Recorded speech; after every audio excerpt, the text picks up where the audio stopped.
நம்முடைய சிந்தனைக்குள்ளாக செல்வோம். ஏன் சுந்தரருடைய வாழ்க்கை வரலாறை நாம் சிந்திக்க வேண்டும் என்றால், அவரை பெற்றெடுத்த இசைஞானியாருடைய குரு பூஜை இன்றைய தினம். அப்படிப்பட்ட ஒரு நன்மகனை பெற்றுக் கொடுத்த தாயினுடைய குரு பூஜையில் அந்த குழந்தையினுடைய வாழ்க்கை வரலாறை நாம் சிந்திக்கிறோம்.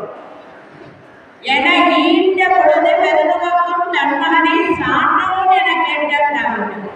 அப்படி அந்த தாய் அந்த அளவுல சந்தோஷப்படுறாங்க.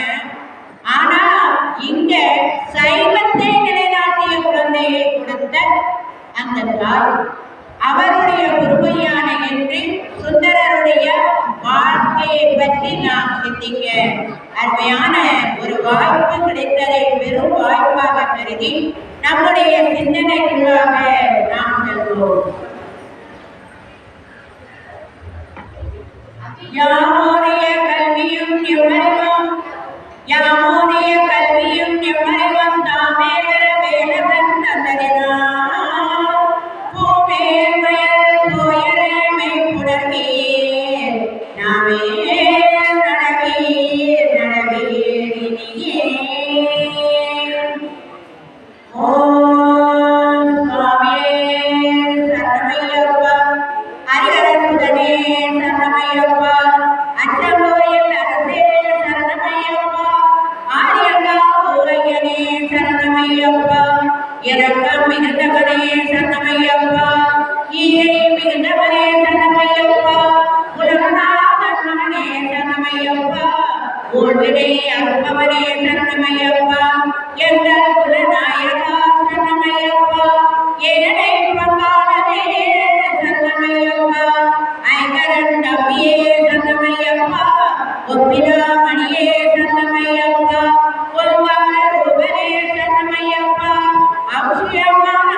நினைத்து கண்ணாடியை பார்த்த உருவத்தை பார்த்து சுந்தராவான அதிலே இருந்து ஒரு உருவம் வெளியே வந்தது.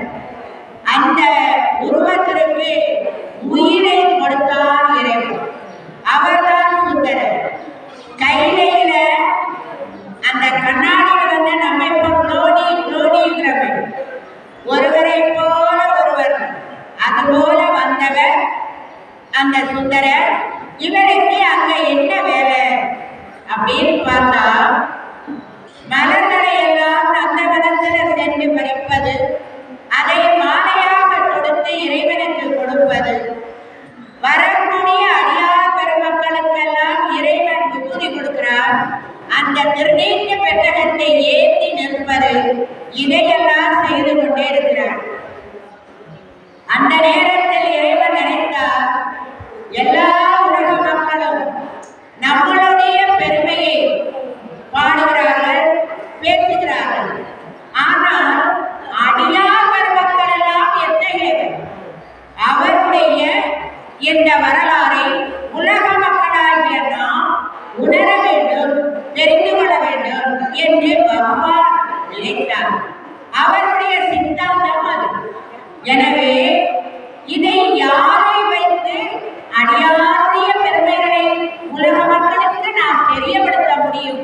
என்று அவர் நினைத்தார். அப்பா நம்மளோடு இருக்காரு, இந்த சுந்தரரை பூலோகத்துக்கு அனுப்பினா இந்த அடியார்களுடைய வரலாறெல்லாம் மக்களுக்கு கிடைக்கும். ஆனா கையில இருக்கக்கூடிய அவரை எப்படி பூலோகத்துக்கு அனுப்புவது என்று திட்டம் தீட்டுகிறார். ஏன்னா நம்மதான் இன்னைக்கு திருவாசகம் படித்தோம், தேவாரம் படித்தோம், கோயில்லாம் அந்த வழிபாடு செய்கிறோம்னா எதற்காக? இறைவனுடைய கருணையை பெற வேண்டும், எல்லாம் அல்ல இறைவனுடைய நாமத்தை சொல்லி அவனோடு இரண்டரை கலக்க வேண்டும் என்பதற்காக. ஆனால் இந்த சுந்தரரோ கையிலே இருந்தவர், அவரை எப்படி பூலோகத்துக்கு அனுப்ப, அதற்கு ஏதாவது ஒரு வழி வேண்டுமே என்று அந்த இறைவன் திட்டம் தீட்டுகிறார். அந்த நேரத்திலே அவர் என்ன செய்தார் என்றால் 64 திருவிளையாடல்கள் செய்த அந்த பரம்பொருள் ஒரு விளையாடல் விளையாடினார். அது என்னன்னா, சுந்தர மலரை பறிக்க நந்தவனத்துக்கு செல்கிறார். அந்த நேரத்திலே மலர்களை பறிப்பதற்காக தேவியினுடைய பெண்கள் 2 பேர், கமலினி அனிதிகை என்ற 2 பேர் நந்தவனத்திற்கு வருகிறார். இறைவனுடைய கருணையால் சுந்தரர் அவரை பார்க்கிறார். ஒரு நிமிடம் தன்னை மறந்தார். அதன் பிறகு தான் செய்வது தவறு என்பதை உணர்ந்தார். வேகமாக மலர்களை பறித்தார், இறைவனிடம் கொண்டு சமர்ப்பித்தார். அந்த நேரத்தில் இறைவன் கேட்டார், சுந்தரா நந்தவனத்துல என்ன நடந்ததுன்னு. நம்ம நேரம் சொல்லியிருப்போம், ஒன்னும் நடக்கலையே, போய் வச்சுட்டு வந்துட்டனே அப்படின்னா நம்ம சொல்லியிருப்போம். ஆனா அவர் சொன்னார், ஐயா என்னை பொறுத்தால் கொள்ள வேண்டும், அடியே தெரியாமல் தவறு செய்து விட்டேன், என்னை மன்னித்தருக என்று அவர் காலிலே விழுந்து வணங்கினார். இறைவர் சொல்கிறார், இது காம தகனம் நடந்த இடம், இங்கே காமாதி குண்டங்கள் நடைபெறக்கூடாது. எனவே நீ 2 பெண்களை பார்த்தாய், அந்த 2 பெண்களை திருமணம் செய்து இல்லறம் என்ற வாழ்வை நிகழ்த்தி அதன் பிறகு என்னை வந்து சேர்வாயாக என்று அனுப்புகிறார். அவர் பார்த்தார், கையில உள்ள ஆளை போய் பூமியில போய் பெறன்னு யாருக்கு வந்தார். அவர் சொன்னார், உங்களுடைய உத்தரவு, நான் அதை மீற முடியாது, ஆனால் எனக்காக நீங்கள் ஒன்று செய்ய வேண்டும். அது என்னன்னா, மானிடராய் மையலாய் நான் பிறந்து வாழுகின்ற பொழுது தவறு செய்ய நேரிட்டால் என்னை தடுத்தால் கொள்ள வேண்டும், அதை செய்வீர்களா அப்படின்னு கேட்க, இறைவன் தவறு செய்ய நேர்ந்தால் நான் தடுத்தால் கொள்கிறேன், நீ போ என்று அனுப்பினார். இப்படி கைலையிலே இருந்து சுந்தரரை அழைத்து வந்து மீண்டும் கைலையிலே சேர்ப்பதுதான் நம்முடைய இன்றைய அவருடைய வாழ்வு பாவம். அப்படிப்பட்டவர் எங்கே பிறந்தார் என்றால், நடுநாடு என்று சொல்லக்கூடிய நாடு, அதுல திருநாவலூர் என்று சொல்லக்கூடிய ஒரு ஊர்.